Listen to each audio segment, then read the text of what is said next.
बिस्मिल्लाहिर्रहमानिर्रहीम। Public international law, private international law. असल में जो इंटरनेशनल लॉ है वो है बेसिकली उसके अंदर दो टर्म्स हैं कि जो ममालिक जब आपस के अंदर ताल्लुकात कायम करेंगे अपने हुकूमती सतह पर, और जब जो दो इंसान हैं उनका जो आपस में रिलेशन होगा एक स्टेट से दूसरी स्टेट्स में, उनके ऊपर क्या कवानीन लागू होंगे, तो ये इसको थोड़ा सा उसने फ़र्क बता दिया है। ठीक है, और इस फ़र्क के ऊपर हम थोड़ा सा आज बोलेंगे। Public international and private international law are the two branches of international law. Generally there is no distinction between, okay, मेरी बात आ गई। Necessity that should the confuse public international and yes है सेम ही, लेकिन एक इनफरादी तौर पर, एक इज्तिमाई तौर पर जो ताल्लुकात होंगे वो कैसे होंगे, मैंने इसको सवाल का सारा का आपको खुलासा बता दिया है। Basis of international law, theory of the fundamental rights of natural theory, ये पिछले सवाल में पढ़ सके। Consent theory of the positivism और section 38। Natural law theory. Natural law theory is also known as the theory of the fundamental right. The follower of the theory believes believe the basis of the laws are is natural. This theory is traced back to Greek civilization. उसके बाद में उसने बताया कि consent theory क्या है। According to consent theory, international law consists of the rule which the states have consented to observe.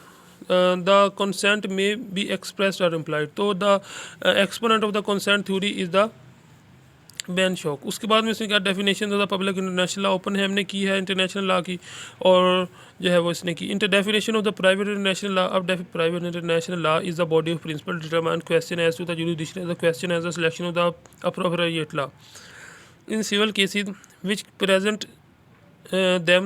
themselves for decision before the court of the one state or a country, but which involve the foreign elements, okay, which affect foreign persons or a foreign things or a transaction that have been entered in the foreign country or which respect foreign system of law. Okay, ये मेरी बात आ गई। फिर अब उसको ध्यान से समझ ले।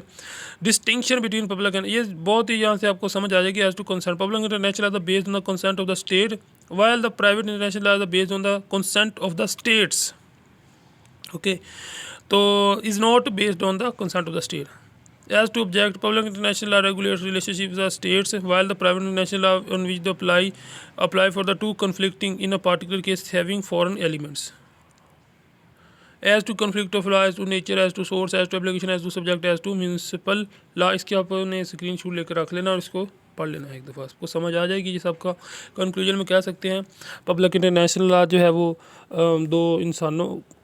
दो मुल्कों का आपस के अंदर, स्टेट्स का आपस के अंदर ताल्लुक हो, जबकि प्राइवेट इंटरनेशनल लॉ भी सेम वही चीज़ है, लेकिन ये इस तरह ये इनफरादी तौर पर इसको जो है वो किया गया कि जब दो कोई कंपनीज़ वगैरह मुआहदात करेंगी या कुछ इस तरह, जब जैसे अब ईरान ने गैस पाइपलाइन मुआहदा किया था तो वो पब्लिक इंटरनेशनल लॉ था, और उसके अंदर जो है वो हमारे फेडरल ने जब वो ईरान से गैस पाइपलाइन मुआहदा किया था। लेकिन जो एक मिसाल है कि हमारी कोई निजी कंपनी जो है वो दूसरी चाइना की किसी निजी कंपनी से कोई हमारा कोई आदमी उनसे कोई मुआहदा करता है तो वो हो गया प्राइवेट इंटरनेशनल लॉ। उसको कोई इसमें फ़र्क नहीं है, लेकिन ये इसमें रूल सारे वही लगते हैं, लेकिन इसमें थोड़ा सा फ़र्क आ जाता है। वो इस सवाल को पढ़कर आपको वाज़ेह हो जाएगा। Thanks for watching. ये तरीके कानून बोलता है, हमारे चैनल कानून बोलता है को ज़रूर सब्सक्राइब कर लें।